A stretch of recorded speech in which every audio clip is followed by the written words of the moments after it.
Hello, my name is Juan Gallego. I'm a faculty member at the College of Business at the University of Colorado, Colorado Springs.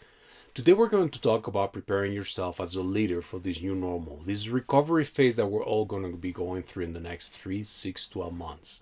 Is your organizational culture ready to undertake the new challenges? My goal is to provide you with a general understanding of the new business environment and the ways to help your organization's employees succeed. Some of you may be familiar with the term VUCA world. That was a term developed by Bob Johansen from the Institute of the Future. And he basically was referring to a world that is volatile, uncertain, complex, and ambiguous. And that's pretty much the world that we're operating into. If we still had encyclopedias and you were to look at the picture of what the VUCA world would look like, you would probably see a picture of the coronavirus. A few months ago, we were debating about, when the next recession will hit us. By looking at the economic figures from coming out of Europe and China. And then suddenly we're in a deep recession with a third of the world's population emerging from some kind of home lockdown and almost a complete economic halt in the US, Europe, India, and many other countries. I find it interesting that we will be coming out of this crisis during springtime in the Northern Hemisphere, during the rebirth of life, a time of change, a new flourishing beauty. And for those in the Southern Hemisphere, I love the fall time, a time to shed the dead foliage to get ready for future growth. Bob Johansen's research provided us with the antidote for the VUCA world. He called it the VUCA Prime. The elements of the VUCA Prime include vision, understanding, clarity, and agility. That's what he called the VUCA Prime. We can use those elements to manage the volatility, unpredictability, complexity, and ambiguity of the new business environment. This is, without a doubt, one of the first lessons to come out of this crisis. You should be asking yourself the following questions. What is the vision of your organization over the next few months? How are you planning to rejoin the world economy? And how would you serve your customers? Have your customers change? Are they expecting something else? Do you have enough information to understand where you are currently operating at? And do you understand what the new context is demanding from your operations? Do you have a clear understanding on what your customers are going through and how to best serve them? Do you have a clear goal in mind over the next 3, 6, 12 months? What are you hoping to accomplish over the next short and long term? And are you ready to change and adapt to the new environment? Is your organization ready? Do you have the tools, the skills, the abilities to be able to actually succeed in this new environment that we're having? Before we get anything started, you should be asking yourself some questions as a leader. For example, have your definition of success evolved after this human calamity that we have lived through? Did you have a chance to define what would you like to be remembered for? What would you like the customers, your employees, your relatives, your friends to think about you? How did you act as a leader? What surprised you about yourselves and other people over the last couple months? Did you see anything, any acts, any actions that surprised you?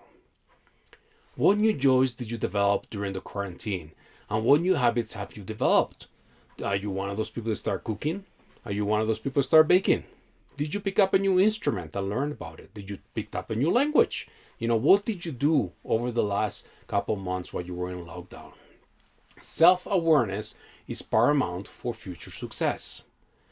That's a good place to start preparing yourselves for the new organizational rebirth. Your employees will most likely come out from their hibernation state of stupor, incredulity, and anxiety, depending on their level of resilience and their mindset.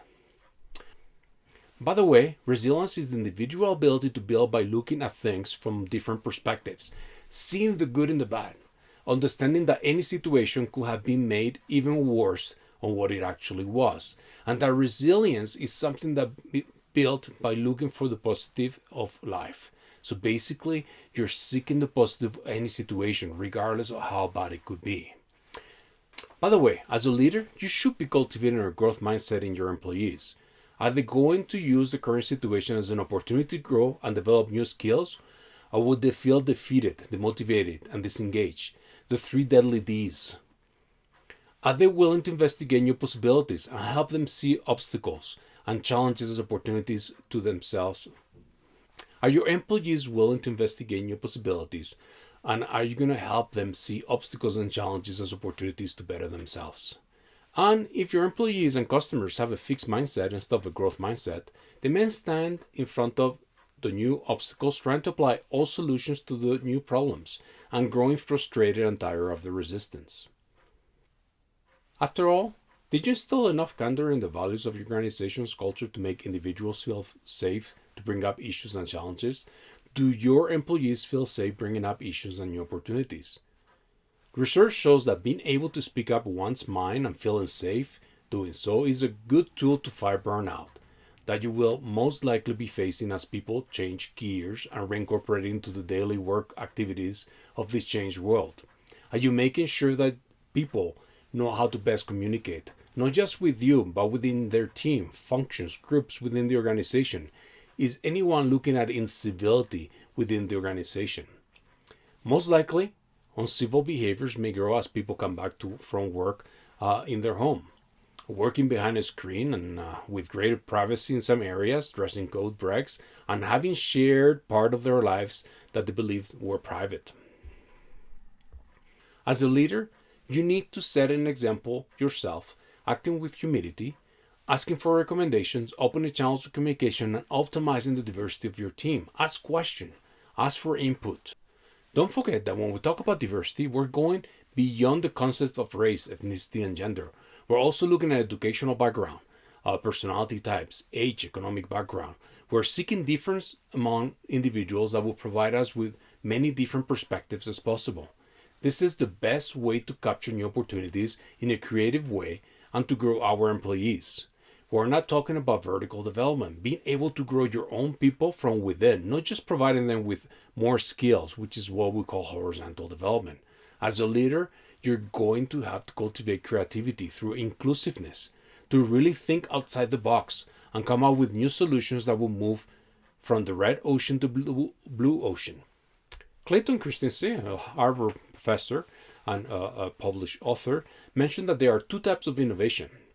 First, you have the sustained innovation that comes from making whatever your service or product better for your current customers, becoming more focused and better at what you are already doing. And then you have the disruptive innovation, where you discover new solutions by not serving just your current customers, but by seeking new opportunities among your non-customers. Those disruptive innovations will bring you into the blue ocean, a competing place where the competition is irrelevant, and you are able to bring a new value to the new customers that no one has delivered before. To move into that disruptive innovation, into that blue ocean strategy, the innovation will result from internal disagreement, which should be fueled by diversity and inclusion.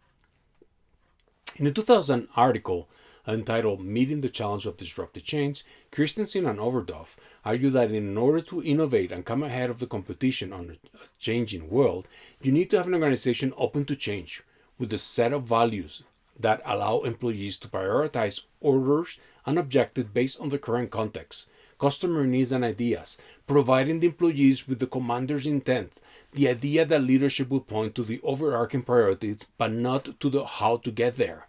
Commander's intent is at the root of the clarity from the VUCA Prime that we spoke about at the beginning. Supported by the inclusive, diverse culture that invites employees to actively and safely participate in the decision of the organizations, leaders need to candidly involve all employees to investigate the new needs of the market that they have ignored. Do not forget that most organizations aim to become more efficient at doing what they already have mastered. So push people outside the comfort zone. Seek it to understand what are the new resources that may be needed in this new world that we're facing.